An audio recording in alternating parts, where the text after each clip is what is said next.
Hi, this is Lisa B. Marshall, and today I have a fantastic guest with me, Chris Brogan. I've been wanting to do this podcast for quite some time, and I finally cornered Chris into spending a few minutes with me to talk about communication and to also talk about social media from his perspective. And I met Chris back in 2006 at the first Social Media Unconference at PodCamp Boston.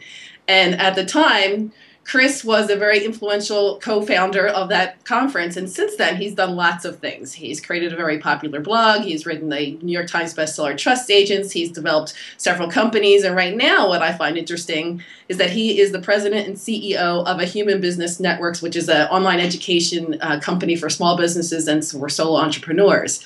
And he's also, of course, talking to Fortune 100s, Fortune 500s in the area of social media and how to talk about communication. And I was just saying to Chris before we started the camera that what I noticed from Chris is that he's moved from social media expert to business communication expert. And I have to tell you that you have no idea how happy I am that that's the case, because when I first met you, I kept saying, but it's communication, it's not social media. Yes, it's just a channel, it's just a way to do it. So I feel like finally people are catching up and saying, yes, we have to integrate this. This is part of our business, and it's going to be part of all aspects of business. And I want to know, are you seeing that same trend in the people that you're talking with?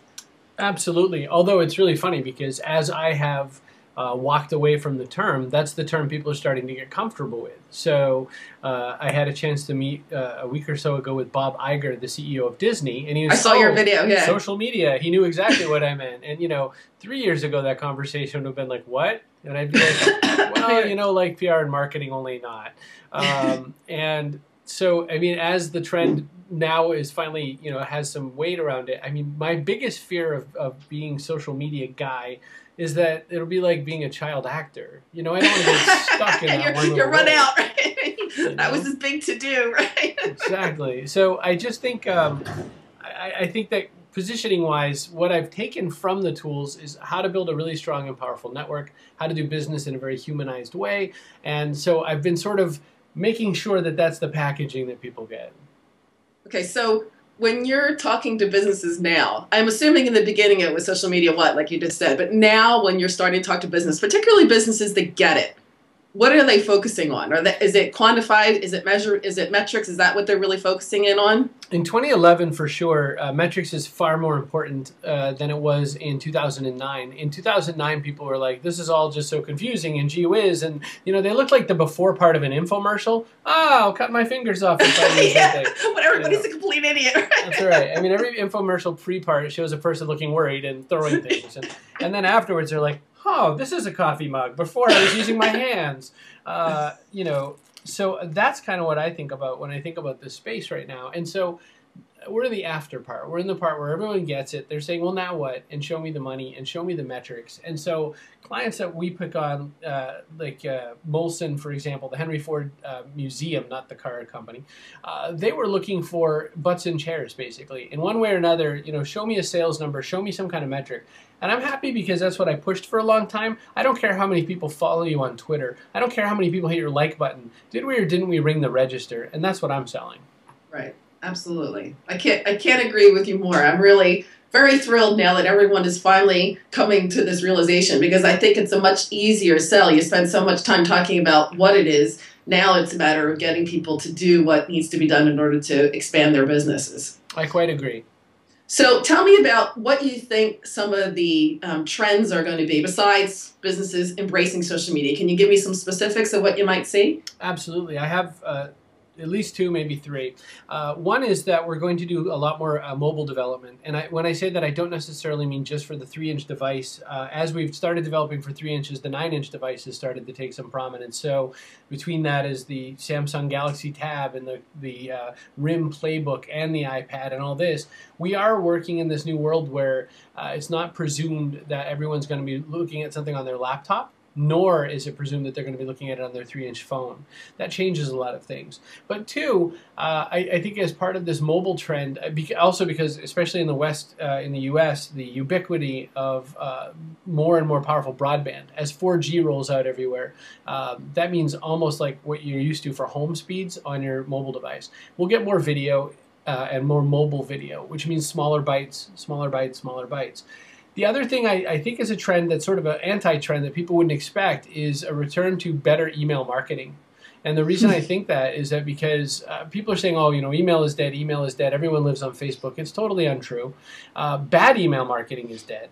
Bad email is dead. Sending people what looks like a catalog page, dear first name, is dead. Putting your reply address as to please don't respond to this email at idon'tcareaboutyou.com is dead. But having real email marketing that feels like a human interaction is alive and kicking. Yeah, absolutely. I can tell you one of the experiences that I had was sort of an accident. I had received an email from someone, and I couldn't tell when I received the email whether it was an autoresponder response or a real response. And so I wrote back to the person and I said, was this real or was this you an autoresponder? I was trying to check it out. And they said, no, Lisa, it was me. It was real. I really did respond that way. And so I thought, you know what, when I send my newsletter out, I really would like to find out from people why they're listening, why they decided to join the newsletter. And so I wrote very similar to that same note that that person had written me. No fonts, no, anything. It was just a regular old letter. And I get a lot of people responding back to me saying why they listened, what it is they're interested in. I hear a lot of personal stories, and I do read them. And I think it's great that it's perceived as personal, and it's as personal as you can get when you're as busy as you are, right? You can't really respond to everything, but at least you can see the stuff, and that the stuff that pops up you can have more interaction with. I mean, if you want to improve your open rate, actually write letters where you actually care that people wrote you back, and then respond. And I actually do reply. If I send out an email newsletter and I ask people for their advice, I reply to all of them. That means I have to clear away a couple hours in a day to do that. Exactly.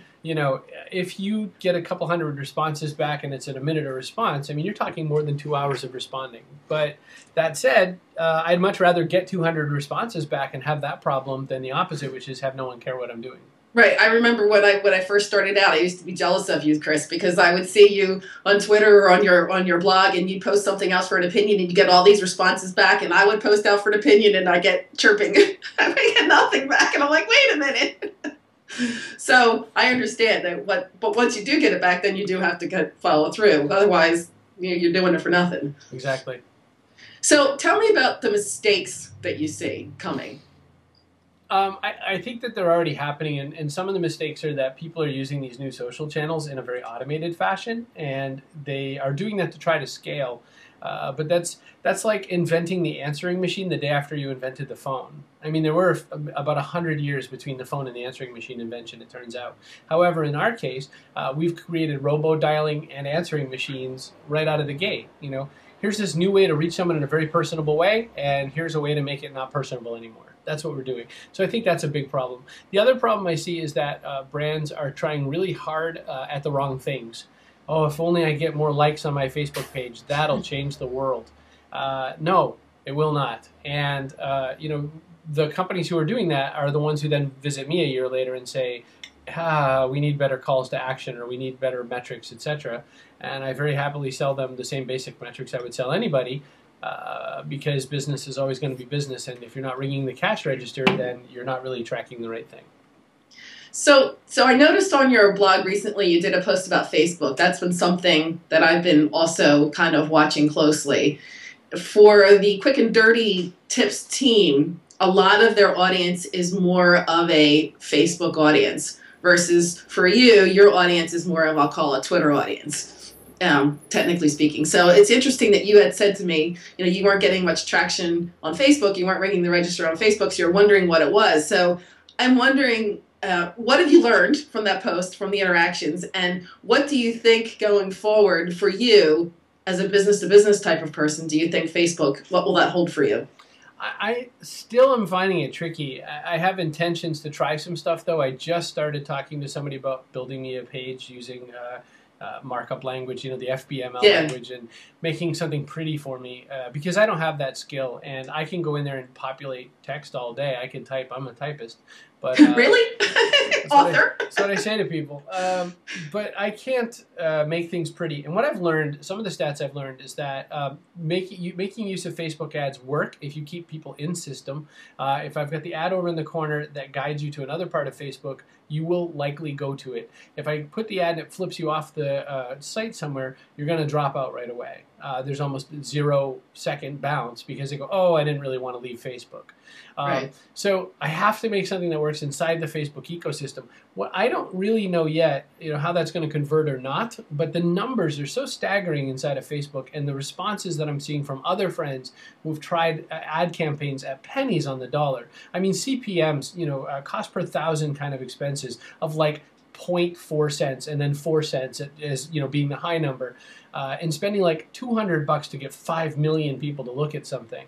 Well, I mean, you can't get that in the outside world. Right. So you got to try. Right. So I think I read one of the comments, and I had agreed with the comment before it came up, is that I think it's both. You have to do direct advertising, and you also have to do engagement. So you have to get the eyes to look, first of all, and then once they're looking, you have to keep them engaged in something, with a conversation or a content or something that's unique to make them feel special for being there. And not just to feel special, but to actually provide them something that, that they want to stick around for, that you would want to stick around for. Right. I mean, my take on Facebook is that it's a good community-style platform. I just haven't seen it as being a business conversion platform. I'm going to try, though. I have a few things in mind. One is to at least try to get more people to get into my newsletter via that format. And then the other is to try to see if I can do some customer service or some warm lead generation for one of my own products, and see if I can get somebody to make that transition from there versus through my blog. Yeah, I think NBA, the National Basketball Association, they do a really good job of converting. What's their win, though? Like when you go in there, I see a bunch of basketball people, and then what?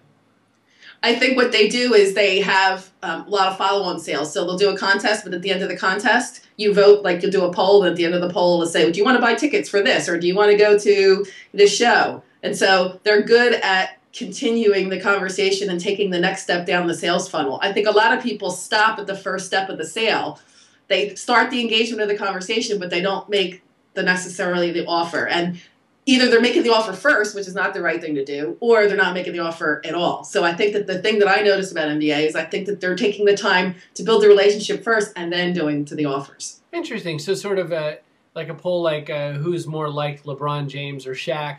And then a guy picks Shaq, and, well, great, would you like a Shaq T-shirt? That kind of thing. Exactly. Would you like a Shaq T-shirt? Would you like a Shaq, to go see him at his next event? Would you like to do, and there's a whole bunch of options where they can do the sale from there. Wow. Yeah. So that's the one I've been looking is them. I'm thinking, oh, they're doing it smart. Whoever that is, they're doing it smart. I figured it was you, Chris. Yes, of course it is. I'm behind anything good. So our time's about up, so I just wanted to give you an opportunity to really share anything that you think is pertinent. Again, the podcast is going to be basically on trends and what we're seeing in communication/social media. So anything you'd like to share at the end here that you think is pertinent for the audience? The only other trend that I'm participating in that I think is pertinent is what I've been calling velvet rope social networks. Now, I've been saying this for 2 years, but it's finally coming true, which is more private community type platforms. So for every Facebook with 500 million, I'm setting up projects with 2,000 people would be plenty, and in these cases, people pay for the access to be there, but because everyone pays, they invest a lot more in it. And so to me, that's a trend. By the time that people see this, kitchen table companies will be my biggest one. It's a small business platform. And the idea was, how do I educate and grow people and give them more to learn in a small closed environment on their own time frame, and provide stuff that you don't normally get going to a conference and that you don't normally get hanging out on LinkedIn, say.